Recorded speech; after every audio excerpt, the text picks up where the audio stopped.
ನಮಸ್ಕಾರ. ಕರ್ನಾಟಕ ರಾಜಕಾರಣದಲ್ಲಿ ಭ್ರಷ್ಟಾಚಾರದ ಆರೋಪದ ಮೇಲೆ ಸಚಿವರು ರಾಜೀನಾಮೆ ನೀಡಿದ ಪ್ರಕರಣ ಬಹಳ ಕಡಿಮೆ. ಹಾಗೆ ರಾಜೀನಾಮೆ ಕೊಡಿಸಿದ ನಾಯಕರುಗಳು ಬಹಳ ಕಡಿಮೆ. ಇಂಥ ಸಂದರ್ಭದಲ್ಲಿ ನಮಗೆ ನೆನಪಾಗುವವರು ಒಬ್ಬರೇ ಒಬ್ಬರು ಎ.ಕೆ. ಸುಬ್ಬಯ್ಯನವರು. ಅವರು ಇಬ್ಬರು ಸಚಿವರ ರಾಜೀನಾಮೆಯನ್ನು ಕೊಡಿಸಿದರು.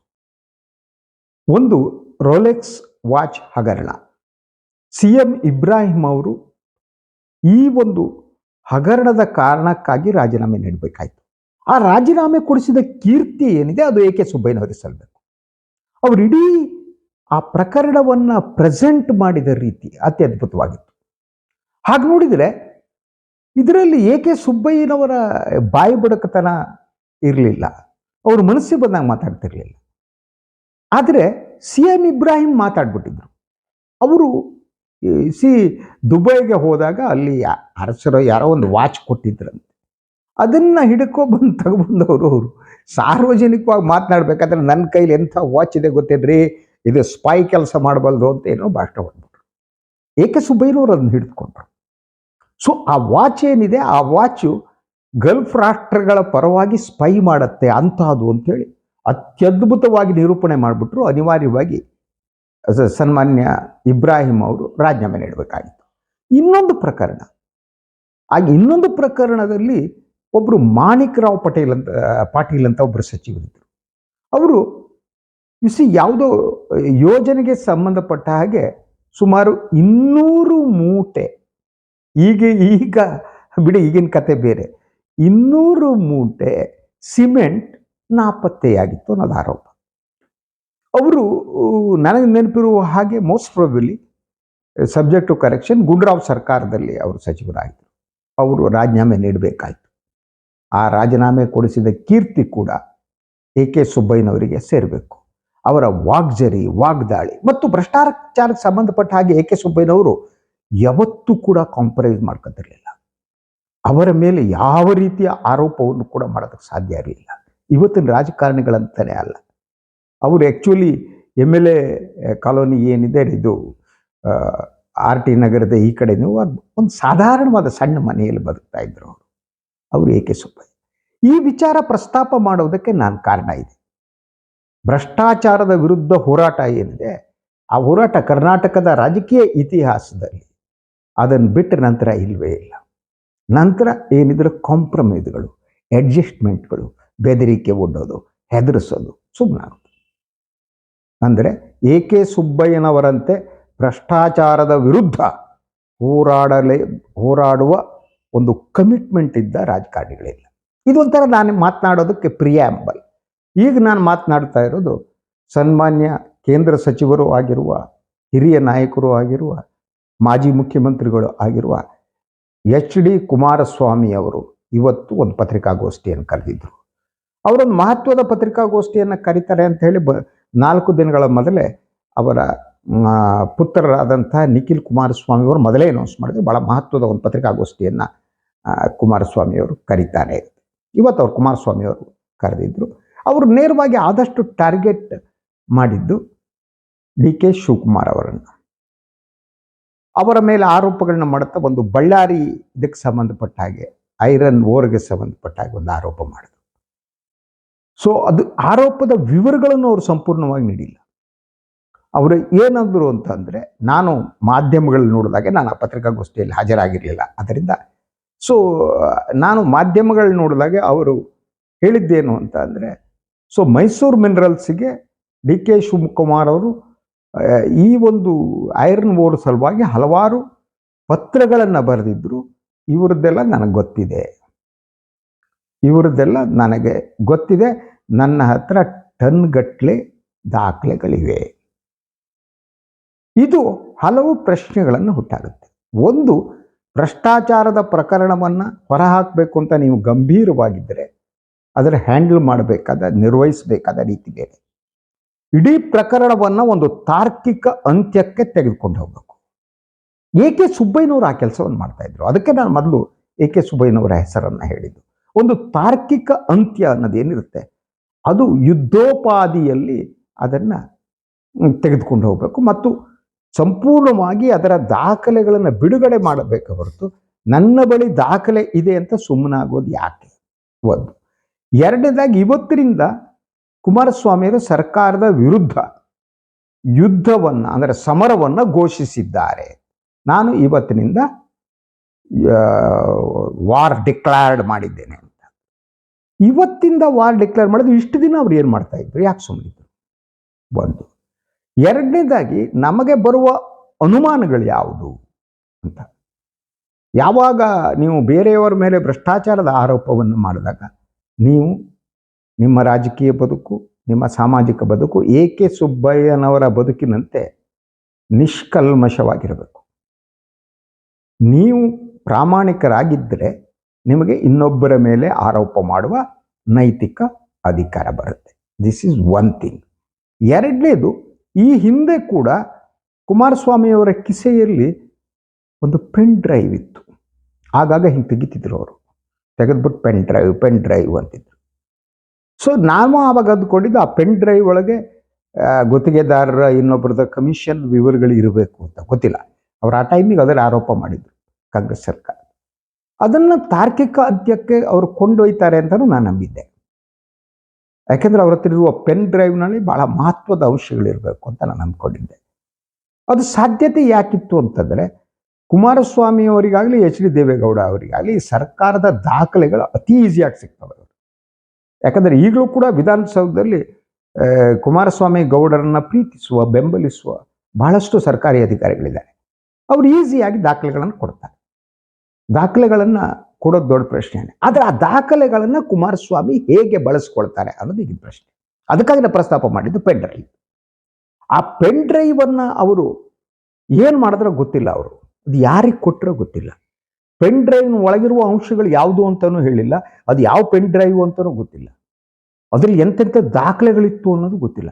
ಬರೀ ಆವಾಗ ಪ್ರೆಸ್ ಕಾನ್ಫರೆನ್ಸ್ ಮಾತಾಡ್ತಾ ಅವ್ರು ಈ ಪೆನ್ ಡ್ರೈವನ್ನು ಹಿಂಗೆ ತೆಗೆಯೋದು, ಕಿಸೆಲಿಟ್ಕೊಳ್ಳೋದು ಒಂದು ದಿನಚರಿ ಆಗೋಗಿತ್ತು. ಅದಾದಮೇಲೆ ಅವರು ಆ ಪೆನ್ ಡ್ರೈವ್ ವಿಚಾರ ಬಿಟ್ಟರು. ಇವತ್ತು ಒಂದಿಷ್ಟು ದಾಖಲೆಗಳನ್ನ ಹಿಡ್ಕೊಬಂದಿದ್ರು. ಅವರೇನು ಈ ಯುದ್ಧ ಘೋಷಣೆ ಮಾಡಿದ್ರು ಇವತ್ತು ಪತ್ರಿಕಾಗೋಷ್ಠಿಯಲ್ಲಿ. ಆ ಸಂದರ್ಭದಲ್ಲಿ ಅವರು ದಟ್ ಒಂದಿಷ್ಟು ದಾಖಲೆಗಳು ತಂದಿದ್ರು. ಎಲ್ಲ ದಾಖಲೆಗಳಲ್ಲಿ ಅವರು ಸಿಂಪಲ್ ಹೇಳಿದ್ದು ಅದೇ ಮೈನಿಂಗ್ ಬಗ್ಗೆ. ಉಳಿದೊಂದೆರಡು ವಿಚಾರಗಳನ್ನ ಅವರು ಪ್ರಸ್ತಾಪ ಮಾಡಿದ್ರು. ಆದರೆ ಅದನ್ನು ತಾರ್ಕಿಕ ಅಂತ್ಯಕ್ಕೆ ತೆಗೆದುಕೊಂಡು ಹೋಗುವ ಯಾವುದೇ ಲಕ್ಷಣ ಕಂಡಿಲ್ಲ. ಅವರು ನಂತರ ಹೇಳಿದ್ದೇನು, ನನ್ನ ತಂಟೆಗೆ ಬರಬೇಡಿ. ಆ ವಾಕ್ಯಗಳನ್ನು ನೋಡಿ ನೀವು.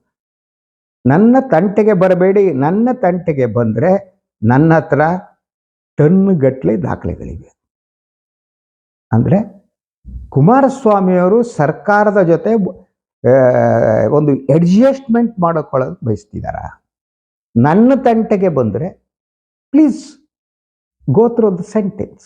ನನ್ನ ತಂಟೆಗೆ ಬಂದರೆ ನನ್ನ ಹತ್ರ ಟನ್ಗಟ್ಟಲೆ ದಾಖಲೆ ಇದ್ದೇವೆ, ಹುಷಾರ್. ನೀವು ನನ್ನ ತಂಟೆಗೆ ಬಂದರೆ ನಾನು ಬಿಡುಗಡೆ ಮಾಡಿ. ತಂಟೆಗೆ ಬರೆದಿದ್ರೆ ನನಗೇನು ತೊಂದರೆ ಇಲ್ಲ. ನೀವು ನನ್ನ ತಂಟೆಗೆ ಬರಬೇಡಿ. ಅದು ಕೇತಗಾನಹಳ್ಳಿ ಇರ್ಬೋದು, ಇನ್ನೊಂದು ಹಳ್ಳಿ ಇರ್ಬೋದು, ಮತ್ತೊಂದು. ನನ್ನ ತಂಟೆಗೆ ಬರಬೇಡಿ.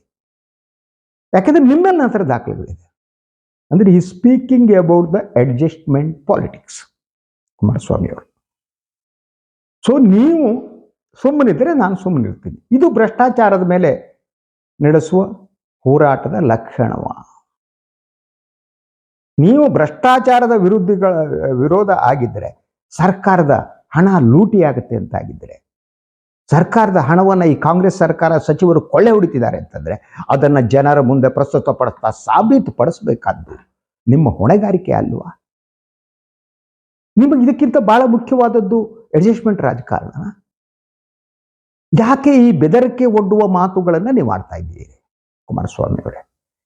ಇದು ಬೆದರಿಸುವುದು ಅಲ್ವಾ? ಪೆನ್ ಡ್ರೈವ್ನಂತೆ ಇದು ಕೂಡ ಯಾವುದೋ ಒಂದು ದಾಖಲೆಯನ್ನು ಸುದ್ದಿಗಾರರ ಎದುರುಗಡೆ ತೋರಿಸಿ, ಸೊ ಡಿ ಕೆ ಶಿವಕುಮಾರ್ ಅವರು, ಸಿದ್ದರಾಮಯ್ಯನವರು ಹೆದರಲಿ ಅನ್ನೋದು ನಿಮ್ಮ ಉದ್ದೇಶವ? ನನಗೆ ಹಾಗೆ ಅನಿಸುತ್ತೆ. ಅದಿಲ್ಲ ಅಂದರೆ ಎಲ್ಲವನ್ನ ಬಿಟ್ಟು ಎಲ್ಲ ದಾಖಲೆಗಳನ್ನು ಬಿಡುಗಡೆ ಮಾಡಿ ಒಂದು ತಾರ್ಕಿಕ ಅಂತ್ಯಕ್ಕೆ ತೆಗೆದುಕೊಂಡು ಹೋಗೋದು. ಡಿ ಕೆ ಶಿವಕುಮಾರ್ ಅವರು ತಪ್ಪು ಮಾಡಿದ್ದಾರೆ. ಅವರು ಕೇವಲ ಒಂದು ಪತ್ರ ಬರೆದರೆ ತಪ್ಪು ಅಂತ ನಾನೇನು ಅಂದ್ಕೊಂಡಿಲ್ಲ. ಅದರ ವಿವರಗಳನ್ನು ಉಳಿದುಕೊಟ್ಟಿಲ್ಲ ಅವರು. ಸೊ ಮೈಸೂರು ಮಿನರಲ್ಸ್ಗೆ ಯಾವುದಕ್ಕೋ ಬಳ್ಳಾರಿಯ ಗಣಿ ಐರನ್ ಓರ್ ಬೇಕು ಅಂತ ಪತ್ರ ಬರೆದಿರ ತಗೊಂಡು ಏನು ಮಾಡಿದ್ರು. ಅವರು ಹೇಳ್ತಾರೆ, ನೀವು ಕೇವಲ ಕನಕಪುರದ ಸುತ್ತಮುತ್ತ ಮಾತ್ರ ಕಲ್ಲು ಕದ್ದು ಮಾರಾಟ, ಕದ್ದು ಅನ್ನೋ ಶಬ್ದ ಬಳಸಿಲ್ಲ, ಅವರು ಕಲ್ಲನ್ನು ಬಿಸ್ನೆಸ್ ಮಾಡಿಲ್ಲ, ನೀವು ಬಳ್ಳಾರಿಯವರು ಬಿಸ್ತಾರೆ. ಏನು ಮಾಡಿದ್ರು? ಕಾನೂನು ಬಾಹಿರವಾಗಿ ಅವರು ಏನು ಮಾಡಿದ್ದಾರೆ ಅನ್ನೋದು ಹೇಳಬೇಕಾದ್ದು ಕೇಂದ್ರ ಸಚಿವರಾಗಿ, ಜನಪ್ರತಿನಿಧಿಯಾಗಿ. ಅದು ನಿಮ್ಮ ಕರ್ತವ್ಯ ಅಲ್ವಾ? ನೀವು ನಿಮ್ಮ ಕರ್ತವ್ಯದಿಂದ ವಿಮುಖರಾಗಿಲ್ವಾ? ಇದಕ್ಕೂ ಕುಮಾರಸ್ವಾಮಿ ಉತ್ತರ ಕೊಡಬೇಕು. ಸೊ ಇದಕ್ಕೆ ಒಂದು ಚಾಲೆಂಜ್ ರೀತಿಯಲ್ಲಿ HD ಕುಮಾರಸ್ವಾಮಿಯವರ ಮಾತಿಗೆ ಚಾಲೆಂಜ್ ರೀತಿಯಲ್ಲಿ ಶಿವಕುಮಾರ್ ಸ್ವೀಕಾರ ಮಾಡಿದರು. ನೀವು ಹೇಳಿದಿರಲ್ಲ, ನಾನು ಹೆದರವನಲ್ಲ, ದಾಖಲೆಗಳನ್ನು ಬಿಡುಗಡೆ ಮಾಡಿ ಅಂತ ಚಾಲೆಂಜ್ ಹಾಕಿದ್ರು. ಅವರು ಚಾಲೆಂಜ್ ಹಾಕಿದ ಮೇಲೆ ಬಿಡುಗಡೆ ಮಾಡಬೇಕಾದ್ದು ಕುಮಾರಸ್ವಾಮಿಯವರ ಕರ್ತವ್ಯ ಅಲ್ವಾ? ಅದರಂತೆ ಮುಖ್ಯಮಂತ್ರಿಗಳು ಈ ಬಗ್ಗೆ ಪ್ರತಿಕ್ರಿಯೆ ನೀಡಿದ್ರು. ವಾರ ಬಿಡಿ, ಅವ್ರೇನು ವಾರ ಮಾಡೋದು ಹೊಸ್ತಲ್ಲ ಅಂತೇಳಿ ಅವರು ಒಂದೇ ಸಾಲಿನಲ್ಲಿ ಉತ್ತರ ಕೊಟ್ಟು ಎದ್ದು ಹೊಂಟೋಗ್ಬಿಟ್ರು ಸಿದ್ದರಾಮಯ್ಯನವರು. ಅಂದರೆ ಸಿದ್ದರಾಮಯ್ಯನವರು ಈ ಕುಮಾರಸ್ವಾಮಿಯವರ ಈ ಆರೋಪವನ್ನು ಗಂಭೀರವಾಗಿ ಪರಿಗಣಿಸಲೇ ಇಲ್ಲ. ಅವರು ಗಂಭೀರವಾಗಿ ಪರಿಗಣಿಸುವಂತೆ ಮಾತನಾಡಬೇಕಾದದ್ದು ಕುಮಾರಸ್ವಾಮಿಯವರ ಕೆಲಸ ಆಗಿತ್ತು. ಗಂಭೀರವಾಗಿ ಪರಿಗಣಿಸುವುದರಲ್ಲಿ ನಿಮ್ಮ ಬಳಿ ಯಾವ ಯಾವ ದಾಖಲೆಗಳಿವೆ, ಆ ದಾಖಲೆಗಳನ್ನು ಇಟ್ಟು ಸಾರ್ವಜನಿಕವಾಗಿ ನೀವು ಆರ್ಗ್ಯೂ ಮಾಡಬೇಕಾಗಿತ್ತು. ಹೇಗೆ ಈ ಸರ್ಕಾರದವರು ಕಾಸು ಹೊಡಿತಾ ಇದ್ದಾರೆ, ಹೇಗೆ ನುಂಗ್ತಿದ್ದಾರೆ, ಸಾರ್ವಜನಿಕ ಹಣವನ್ನು ಹೇಗೆ ಇದು ಮಾಡ್ತಿದ್ದಾರೆ, ಅದನ್ನು ಹೇಳಬೇಕಿತ್ತು ನಿಮ್ಮ ಹತ್ರ ಇದ್ರೆ. ಅದು ಹೇಳಿಲ್ಲ ಅಂತ ಕಡೆ ಬೇರೆ ಬೇರೆ ಅರ್ಥ ಯಥಾ ಪ್ರಕಾರ ಸ್ಟಾರ್ಟ್ ಆಗುತ್ತೆ ಅಲ್ವಾ? ಏನನ್ನ ಮಾಡೋದಕ್ಕೆ ಹೊರಟಿದ್ದೀರಿ? ಸೊ ಇವರು ಆ ಪತ್ರಿಕಾಗೋಷ್ಠಿ ಇನ್ನೂ ಕೆಲವು ವಿಚಾರಗಳು ಮಾಡಿದ್ರು. 2007 ಏನೋ DK ಶಿವಕುಮಾರ್ ಅವರು ಪ್ರಸ್ತಾಪ ಮಾಡಿದ ವಿಚಾರಗಳು ಒಂದು ತಮ್ಮನ್ನು ಟಾರ್ಗೆಟ್ ಮಾಡ್ತಿದ್ರು ಅಂತೇಳಿ. ಸೊ ಆ ಕಾರಣಕ್ಕಾಗಿ ನಾವು ಈಗ ಟಾರ್ಗೆಟ್ ಮಾಡ್ತೀನಿ ಅನ್ನೋ ರೀತಿಯಲ್ಲಿ ಶಿವಕುಮಾರ್ ಅವರು ಹೇಳಿದ್ರ. I don't know that. This dangers. Target politics it self is A dangers. ಇದು ಅಗೇನ್ಸ್ಟ್ ದ ಡೆಮಾಕ್ರಸಿ. ನಿಮ್ಮ ಹತ್ರ ಇದ್ರೆ ಒಂದು ಭ್ರಷ್ಟಾಚಾರದ ವಿರುದ್ಧ ಹೋರಾಟ ನಡೆಸಬೇಕಾದ್ದು ಕರ್ತವ್ಯ. ಅದನ್ನು ಯಾಕೆ ಮಾಡ್ತಾ ಇಲ್ಲ ಕುಮಾರಸ್ವಾಮಿ ಅವರು? ಕೇವಲ ಯಾವುದೋ ಒಂದೆರಡು ಪೇಪರನ್ನು ತೆಗೆದು ಅದನ್ನು ಹಿಂಗೆ ತೋರಿಸ್ಬಿಟ್ಟು ಒಳಗಿಟ್ಕೊಳ್ಬೇಕೆ? ವಾಯ್?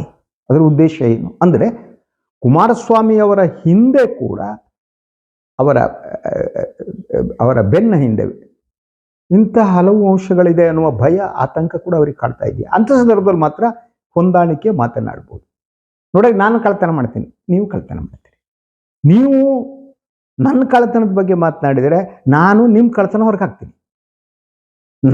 ನೀವು ಏನಾದರೂ ನನ್ನ ತಂಟೆಗೆ ಬಂದರೆ, ಅದನ್ನೇ ಅವರು ನನ್ನ ತಂಟೆಗೆ ಬಂದರೆ ನಿಮ್ಗೆ ಸುಮ್ಮನೆ ಬಿಡಲ್ಲ.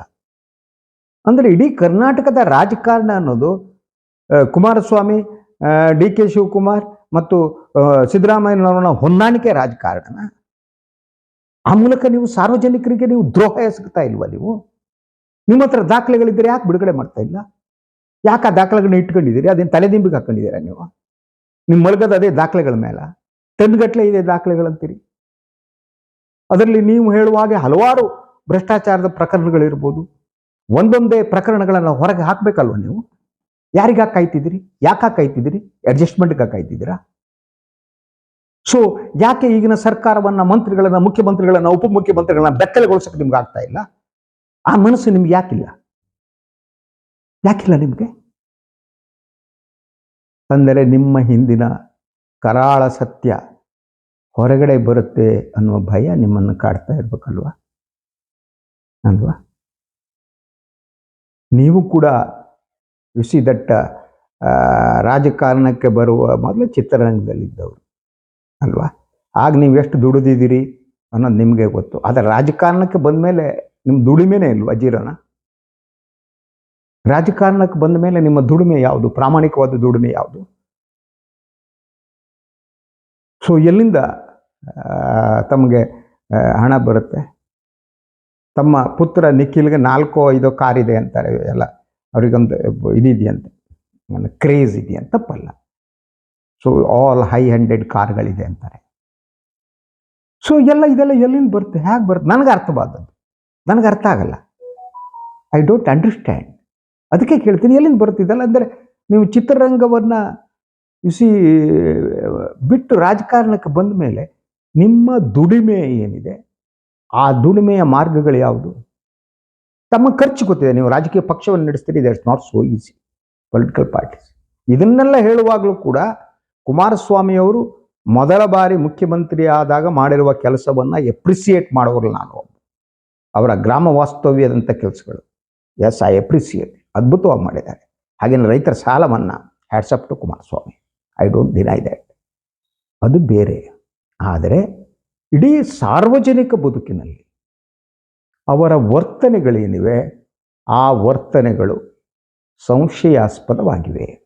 ಭ್ರಷ್ಟಾಚಾರದ ವಿಚಾರದಲ್ಲಿ ಒಂದು ಸ್ಪಷ್ಟವಾದ ನಿಲುಮೆಯಾಗಲಿ ಸ್ಟ್ಯಾಂಡ್ ನನಗಿದ್ದಂತೆ ಕಾಣಲ್ಲ. ಅವರು ರಾಜಕೀಯವಾಗಿ ಹೇಗೆ ಬಸ್ ಸ್ಟ್ಯಾಂಡ್, ಯಾವ ಬಸ್ ಬರುತ್ತೋ ಹತ್ಕೊಂಡು ಹೋಗ್ಬೋದು, ಬಸ್ ಸ್ಟ್ಯಾಂಡ್ನಲ್ಲಿ ಹಾಗೆ ಅಲ್ವಾ, ನೀವೆಲ್ಲರೂ ಹೋಗ್ಬೇಕಾದ್ರೆ ಅವ್ರು ಬಸ್ ಹತ್ಬೋದು. ಆದರೆ ಎಲ್ಲಾದರೂ ಓಕೆ ಮೊದಲು ಬಸ್ ಬಂದು ಹತ್ಕೊಂಡು ಹೋಗ್ತೀನಿ ಅನ್ನುವ ರಾಜಕಾರಣ ಇದೆಯಲ್ಲ, ಅದು ಅಪಾಯಕಾರಿ. ಆ ಕಾರಣಕ್ಕಾಗಿ ಕಾಂಗ್ರೆಸ್ ಬಸ್ ಬಂದರೂ ಹತ್ತೀರಿ, BJP ಬಸ್ ಬಂದರೂ ಹತ್ತೀರಿ ಅಲ್ವಾ, ಮುಸ್ಲಿಂ ಲೀಗ್ ಬಸ್ ಬಂದರೂ ಹತ್ತೀರಿ, ಈ ಕಡೆ RSS ಬಸ್ ಬಂದರೂ ಹತ್ತೀರಿ ಅಂದರೆ ಯಾವ ಬಸ್ ಆದರೂ ಆಗುತ್ತೆ. ಅದೇ ರೀತಿ ಭ್ರಷ್ಟಾಚಾರದ ವಿಚಾರದಲ್ಲೂ ಕೂಡ ಸಮಯ ಸಾಧಕ ರಾಜಕಾರಣ ಅಪಾಯಕಾರಿಯಾದದ್ದು. ಸಮಯ ಸಾಧಕ ರಾಜಕಾರಣ ಅಂದರೆ ಭ್ರಷ್ಟಾಚಾರಕ್ಕೆ ಸಂಬಂಧಪಟ್ಟ ಹಾಗೆ ಎಲ್ಲ ಮಾಹಿತಿಗಳನ್ನು ಸಂಗ್ರಹಿಸಿ ಅದನ್ನು ಮುಚ್ಚಿಟ್ಟುಕೊಂಡು ನಾನು ಹೊರಹಾಕ್ತೀನಿ, ಹಾವಿದೆ ಹಾವು ಬಂತು ಅನ್ನೋದೇನಿದೆ, ಇದು ಅಪಾಯಕಾರಿಯಾದ ರಾಜಕಾರಣ. ಕುಮಾರಸ್ವಾಮಿಯವರು ಅಂತಹ ಒಂದು ಅಪಾಯಕಾರಿಯಾದ ರಾಜಕಾರಣ ಮಾಡ್ತಾರೆ ಅಂತ ನನಗೆ ಅನಿಸುತ್ತೆ. Let us wait and see. ಇದು ಇವತ್ತಿನ ಸುದ್ದಿ ವಿಶ್ಲೇಷಣೆ. ಇನ್ನೊಂದು ವಿಚಾರದೊಂದಿಗೆ ಮತ್ತೆ ಬರ್ತೀನಿ. ನಾನು ವಾಯಿನ್ ಲೈಕ್ ಮಾಡಿ, ಸಬ್ಸ್ಕ್ರೈಬ್ ಮಾಡಿ, ಬೆಲ್ ಐಕಾನ್ ಪ್ರೆಸ್ ಮಾಡೋದು ಮರಿಬೇಡಿ. ಹಾಗೆಯೇ ಸಾಧ್ಯ ಆದರೆ ಸಹಾಯ ಮಾಡಿ. ಎಲ್ಲರಿಗೂ ಒಳ್ಳೆಯದಾಗಲಿ. ನಮಸ್ಕಾರ.